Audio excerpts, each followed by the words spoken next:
পর্বত কাউকে দিই নাই, কিন্তু শুধুমাত্র তোরা মানব জাতিকে আমি আল্লাহ একটা কি দিলাম, একটা স্বাধীনতা তোদেরকে দিয়ে দিলাম দুনিয়াতে। যেহেতু দুনিয়াটা স্বাধীনতা কি জন্য দিলেন? দুনিয়া হচ্ছে আমাদের জন্য কি পরীক্ষার কেন্দ্র। বলেন দুনিয়াটা আমাদের জন্য কি বাবা?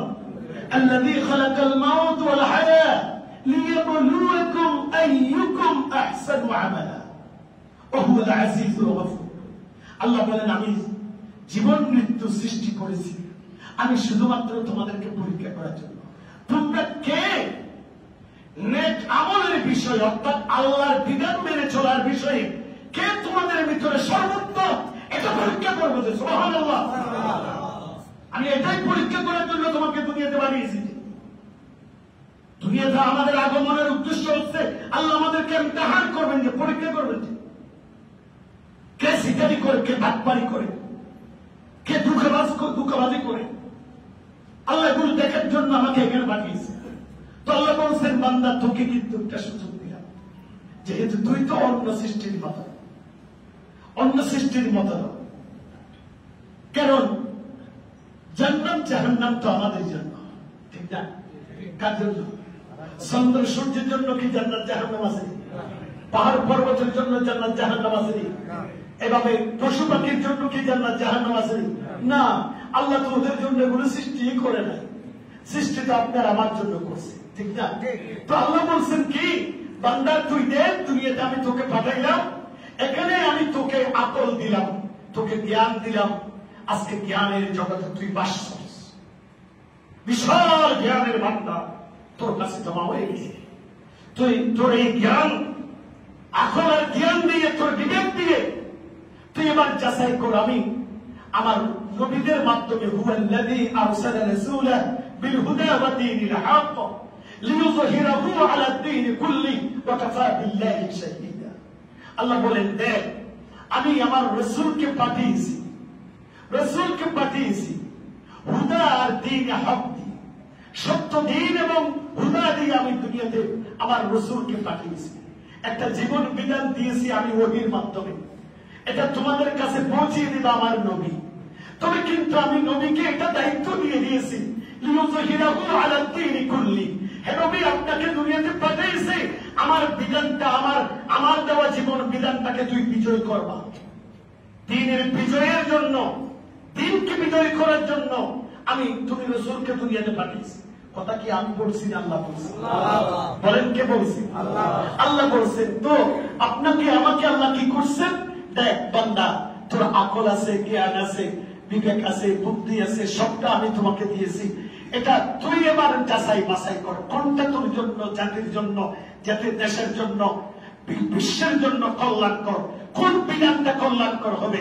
এটা তোকে যে আমি আকল জ্ঞান বিবেক দিয়েছি এটা দিয়ে তুই যাচাই বাছাই করে তুই কোনটা নিবি এটা তুই নিতে পারস। তোকে স্বাধীনতা দিলাম, তবে জেনে রাখ আমার বিধান তুই যদি চয়েস করে তোর জীবনে যদি তুই গ্রহণ করস তার জন্য আমার কাছে তোমার জন্য পুরস্কার আছে। সুবহানাল্লাহ। ওয়া'দাল্লাহুল মুমিনিন ওয়াল মুমিনাত জান্নাতিন তাজরি মিন তাহতিহাল আনহার। এমন জান্নাত আমি তোর জন্য আমি বানিয়ে রেখেছি যেই জান্নাতের তলদেশে নহর সমূহ প্রবাহিত। এমন একটা জান্নাত আমি তোকে পুরস্কার হিসেবে দেব। আর যদি তুই বান্দা আমি তোকে এত কিছু দেওয়ার পরও তুই যদি এটার বিপরীত আমারটা বাদ দিয়ে যদি অন্যটা গ্রহণ করে আসস তাহলে তুই এটাও জেনে রাখ وعد الله المنافقين والمنافقات والكفار نار جهنم خالدين فيها هي حسبهم ولعنهم الله ولهم عذاب مقيم। আল্লাহ পাক ইরশাদ করে দেখ আমার জীবন বিধান যদি তোর ভালো না লাগে, তুই আমার সব নিয়ামত তো আমার, তোর এই চক্ষুকে দিয়েছে, তুই যার জীবন বিধান মানস, যার জীবন বিধানের পক্ষে তুই দাঁড়ালি করস, এই চোখের মালিক কি তারা, এই জিহ্বার মালিক কি তারা? আলাম নাজআল লাহু আইনাইন ওয়া লিসানান ওয়া শাফাতাইন ওয়া হাদাইনাহু নাজদাইন। আল্লাহ কি বলেন বান্দারে, এই বান্দা তুই আলাম নাজআল লাহু আইনাইন, এই চোখকে আমি দিই না তোকে, এই চোখের মালিক কে? তুই কেন আমার তুই আমার নাফরমানি করস, দুনিয়ার সত্য দেখোস, তুই আমারটা দেখোস না, তুই আমারটা দেখোস না। ওয়ালিসানুম ওয়া শাফাতাইন, এই জিহ্বাই বাকশক্তি আমি তোকে দিয়েছি। আপনার জীবনের দিকে তাকান, পৃথিবীর দিকে তাকান, কত হাজার হাজার মানুষ বোবা, বাকশক্তি নাই। এইভাবে মেডিকেলের পর মেডিকেল, বর্তমান মেডিকেল বিজ্ঞান, ওরা নিথর হয়ে গেছে, সেখানে কাজ করার কোন ক্ষমতা নাই। তারা বলে যে এটা আল্লাহর প্রদত্ত, এখানে আমাদের কোনো হাত নাই। তুই আমার এই জিহ্বা দিয়ে আমার বিরুদ্ধে কথা বলছ, তুই কত বড় নাফরমান। এই জিহ্বা দিয়ে দিয়েছে, আমি দিয়েছি তোকে। ওয়ালিসানুহু ওয়া শাফাতাইন ওয়া হাদাইনাহু নাজদাইন, আমি কি তোকে সঠিক পথ দেখাইনি বান্দা? আমি তোর কাছে কি নবী রাসূল পাঠাইনি? ওরা কি তোকে ডেকে ডেকে জান্নাতের সহজ সরল পথটাকে তোকে দেখাই নাই? দেখানোর পরেও তুই বান্দা, যখন আমারটা ভালো লাগে নাই তোর কাছে, আমারটা যখন ভালো লাগে নাই তোর কাছে, তুই জেনে রাখ, তাহলে তোর জন্য আমার প্রতিশ্রুতি, আমার ওয়াদা, ওয়াদাল্লাহুল মুনাফিকিন ওয়াল মুনাফিকাত ওয়াল কুফারা নার জাহান্নাম খালিদিনা ফিহা। তাহলে আমি আল্লাহ তোর জন্য জাহান্নামের ওয়াদা করছি। তাহলে এখানে কি একটা হচ্ছে মারলে পুরস্কার আছে, না মারলে কি আছে? পানিশমেন্ট আছে নাকি? বলেন আছে নাকি? তো এখন আল্লাহ আপনাকে যে এতগুলো কথা কে বলছেন? যে আমি বলছি না আল্লাহ বলছেন? আমি আল্লাহর কথাটা আপনাদের সামনে মাত্র উপস্থাপন করছি। জানি না, আমি তো আসলে বেআইলেম মানুষ, আমার কোনো ভাষা জ্ঞান নেই, আমি অভিজ্ঞতা সম্পন্ন নয়। এরপরও যতটুক বুঝি চেষ্টা করি এই কথাটা আপনাদের সামনে উপস্থাপন করা। আপনাদের কষ্ট লাগে নাকি? কষ্ট লাগে? আমি যদি আমার বাপদাদার কথা বলতাম কষ্ট লাগতো। আপনি যদি প্রকৃত আল্লাহ আল্লাহ রসুলের উপরই মানে থাকেন, তাহলে আপনার তো খুশি হওয়া দরকার ছিল, ঠিক না? কিন্তু আমি কোরআনের এই মেসেজটা আপনাদের কাছে পৌঁছে দিয়েছি।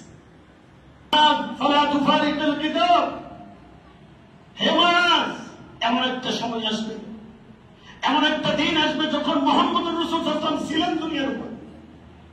আল্লাহর নবীর জীবনের শেষ মুহূর্তে এসে মাআজকে যখন সিরিয়ার গভর্নর নিযুক্ত করা হলো, হযরত মুআজ রাদিয়াল্লাহু তাআলা আনহুকে, তখনই আল্লাহর রাসূল মুআজকে দায়িত্ব দিলেন, তুমি চলে যাও, আমি তোমাকে সিরিয়ার গভর্নরের দায়িত্ব দিলাম। মুআজ চলে যাচ্ছে, ঘোড়ার পিঠের উপর উঠছে। এমন সময় আল্লাহর রাসূল তাকে ডেকে বললেন, ইয়া মুআজ ফালা তুফারিকুল কিতাব। হে মুআজ, এমন একটা সময় আসবে যেদিন আল্লাহর কোরআনকে রাষ্ট্র থেকে আলাদা করা হবে। আল্লাহর কোরআনকে রাষ্ট্র থেকে আলাদা করে দেওয়া হবে। এখনো দেয় নাই, এখনো তো আল্লাহ রসুল আছেন। রসুল সাল্লাল্লাহু আলাইহি ওয়াসাল্লাম ভবিষ্যৎবাণী করছেন যে হে মুআজ, দেখো এমন একটা দিন আসবে যেদিন আল্লাহর কোরআনকে রাষ্ট্র থেকে আলাদা করে দেবে। তখন কিন্তু দেখো, তখন আমি থাকবো না। নবীজি বলছেন আমি থাকবো না। তুমি এসে আবার সিরিয়া থেকে এসে আমি রসুলকে তুমি দেখবে না। মাস হো হো করে কেঁদে দিলেন, ইয়া রাসূলুল্লাহ, আমি যদি আপনাকে এসে না দেখে আল্লাহর কসম আমি যাব না, আমি আপনাকে ছেড়ে যাব না। মাস বলছেন হে রাসূল আমি যাব না। আল্লাহর নবী বলেন, হে মাস, আল্লাহর দ্বীনের জন্য আমার বিচ্ছেদকে তোমাকে সহ্য করতে হবে। সুবহানাল্লাহ। আমার এই বিচ্ছেদ বেদনা তোমাকে সবরের সহিত, ধৈর্যের সহিত এগুলো মেনে নিতে হবে।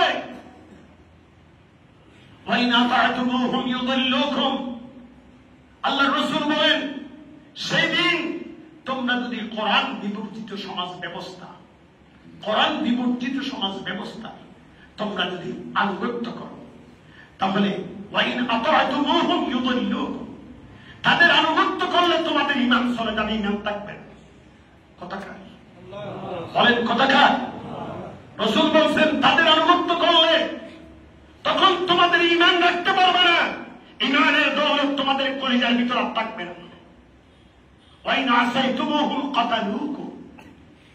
যদি তোমরা তোমরা তাদের আমার বিরোধিতা করো তাহলে তোমাদের জান থাকবে না, একদিক দিয়ে ইমান থাকবে না, আর একদিক দিয়ে জান থাকবে না। কথা কে বলছে? মুহাম্মদুর রাসূল সাল্লাল্লাহু আলাইহি ওয়াসাল্লাম বলছেন, তাদের যদি ইতাআত করো, তাদের কথা মেনে চলো, ঈমান রাখতে পারবে না। আবার যদি তোমরা তাদের যদি বিরোধিতা করো তাহলে তোমাদের জান থাকবে না। কথা কি? জান থাকবে না। এই কথা শোনার পর মুআজ বললেন, কাইফা নাসনাউ ইয়া রাসূলুল্লাহ, ওগো আল্লাহর হাবিব, তখন আমাদের করণীয় কি? আমরা কি করব? হে রাসূল, আমরা তখন কি করব? কিভাবে ঈমান বাঁচাবো আমাকে একটু বলুন। আপনারা কি চান না কিভাবে ঈমান বাঁচাবো? চান না?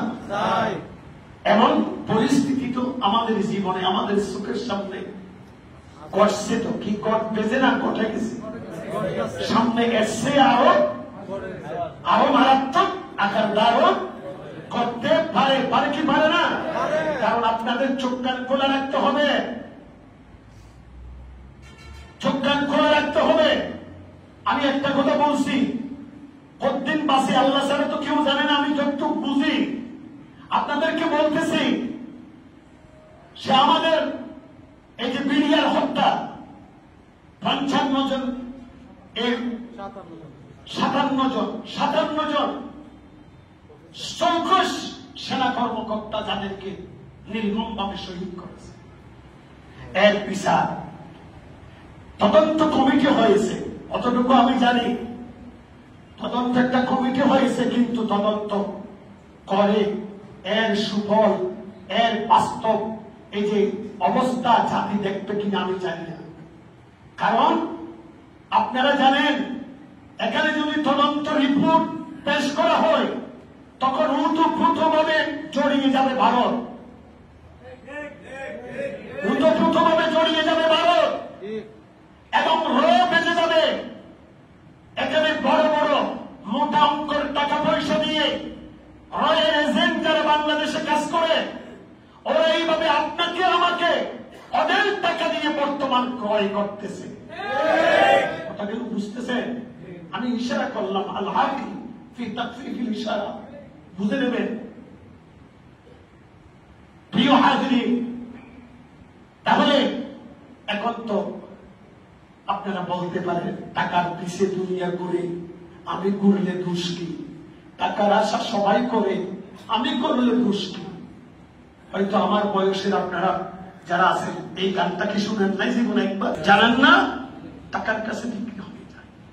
তো এই জন্য বলছিলাম, প্রিয় হাজিরিন, আল্লাহর হাবিব সাল্লাল্লাহু আলাইহি ওয়াসাল্লামের কাছে প্রশ্ন করলেন, কাইফা নাসনাউ ইয়া রাসূলুল্লাহ, ও আল্লাহর হাবিব, আল্লাহর কোরআনকে যদি রাষ্ট্র থেকে আলাদা করা হয়, তখন যদি তাদের কথা মেনে চলি, যদি আমার ঈমান না থাকে, আবার তাদের এই কোরআন বিবর্জিত সমাজের বিরুদ্ধে যদি কথা বলেন, তাহলে আপনার জীবন থাকবে না। এমন পরিস্থিতিতে আমরা কিভাবে ঈমান বাঁচাবো?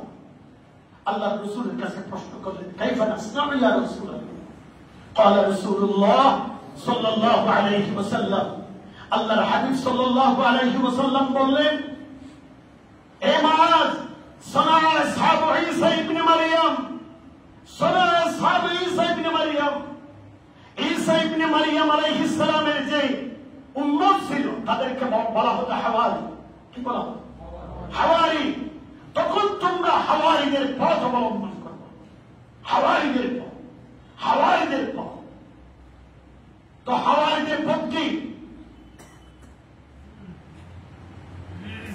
يا أيها الذين آمنوا كونوا أنصار الله كما قال عيسى بن مريم للحواريين من أنصاري إلى الله। ঈসা আলাইহিস সালাম যখন তাদেরকে ডাক দিয়ে বলছিলেন, তোমরা আমার উপর ঈমান এনেছো, আল্লাহর উপর ঈমান এনেছো, আমি আল্লাহর দ্বীনের বিজয়ের জন্য আমি ময়দানে কাজ করতেছি, তোমরা কারা আমাকে সাহায্য করবে? মান আনসারি ইলাল্লাহ, আল্লাহকে তোমরা কারা সাহায্য করবে? তখন ওই বনি ইসরাইলের কওমদের ভিতরে, ঈসা আলাইহিস সালামের বিশাল উম্মতের ভিতরে একমাত্র হাওয়ারিরা বলছিল, নাহনু আনসারুল্লাহ, নাহনু আনসারুল্লাহ, আল্লাহর পয়গম্বর, আল্লাহর দ্বীনের বিজয়ের জন্য আপনি ময়দানে কাজ করতেছেন, সাহায্য করার, আল্লাহকে সাহায্য করার জন্য আমরা হাওয়ারিরাই প্রস্তুত। সুবহানাল্লাহ, আমরা হাওয়ারিরাই প্রস্তুত। হাওয়ারিরা ছিল, ওরা খুব দুর্বল মানুষ। দুর্বল বলতে তারা খেটে খাওয়া মানুষ, দৈনন্দিন পরিশ্রম করে তাদের জীবন জীবিকা ওরা চালাতো। তারা কোনো কুটিপতি ছিল না, তারা বড় শিল্পপতি ছিল না, তারা এইভাবে অনেক সম্পদের মালিক ছিল না। তারা শুধু এইভাবে অনেক তাফসীরে বাইজাবিকে হাওয়ারিদের ব্যাপারে বলা হয়েছে, ওরা ওই যে কাপড় ধোয়ার কাজ করতো, তারা কাপড় ধৌত করত। ওদের জীবন জীবিকার জন্য তারা একটা কাজ বেছে নিয়েছিল। তারা কি করতো, যে কাপড় ধৌত করত। এভাবে দৈনিক এভাবে পরিশ্রম করে তারা জীবন জীবিকা চালাতো। এমন মানুষরা আল্লাহর পয়গম্বরের পক্ষে সেদিন বলছিলেন। নবীজি যখন হযরত ঈসা আলাইহিস সালাম যখন বললেন, আল্লাহকে সাহায্য করার জন্য তোমরা কারা সাহায্য করবে? কেউ বলে নাই। এই হাওয়ারিরা বলছিল, নাহনু আনসারুল্লাহ, নাহনু আনসারুল্লাহ।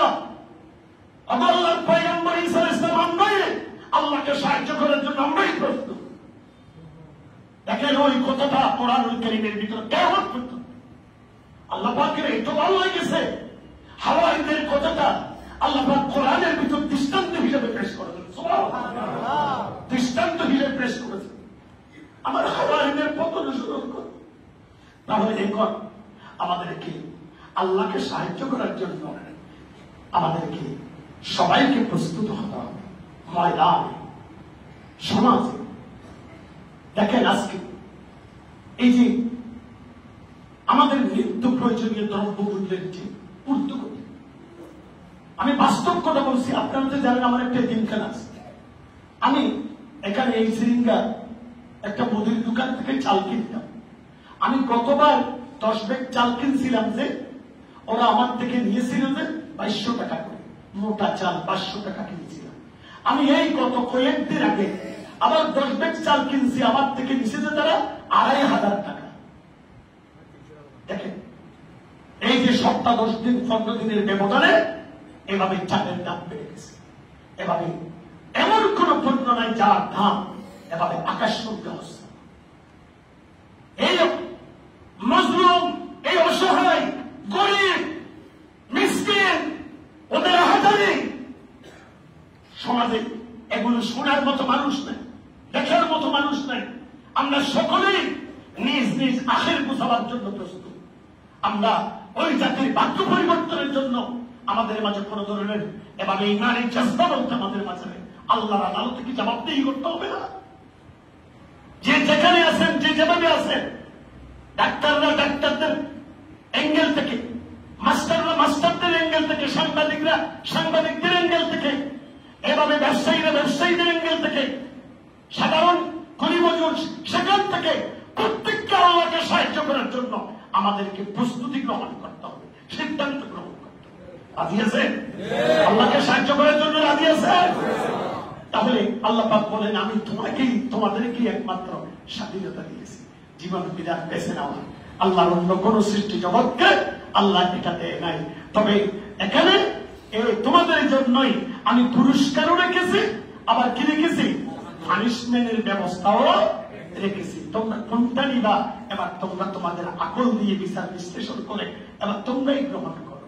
প্রিয় হাজির, আল্লাহ পাক সুবহানাহু ওয়া তাআলা আমাদের এই যে সংক্ষিপ্ত পরিসরে সময়ের ভিতরে যে কথাগুলো আমি আপনাদের সামনে বলার জন্য চেষ্টা করি, আল্লাহ আমি মানুষ হিসেবে যদি কোথাও কথা বলতে গিয়ে যদি ভুল হয়ে যায়, আল্লাহ তোমার নিজ দয়ার গুণে আমাকে মাফ করে দিল। আল্লাহ আমি যদি সঠিক কথা বলে থাকি, এই কথা আমার দিলে, তোমার বান্দাদের প্রত্যেকের দিলে এভাবে প্রতিষ্ঠিত করার দায়িত্ব তোমার। আল্লাহ তোমার বান্দারা জুমাবারে এই মসজিদে ছুটে আসে কথা শোনার জন্য। আল্লাহ আমি তো মুকাল্লিবুল কুলুব নয়, আল্লাহ তুমি তো মুকাল্লিবুল কুলুব। আল্লাহ তুমি চাইলে তোমার বান্দাদের কলব পরিবর্তন করে দিতে পারো। তার কি পারে না? অবশ্যই পারে। ওই আল্লাহ কি এখনো নাই? বাইজিদ বুস্তামি রাহিমাহুল্লাহ ওই যে দেহ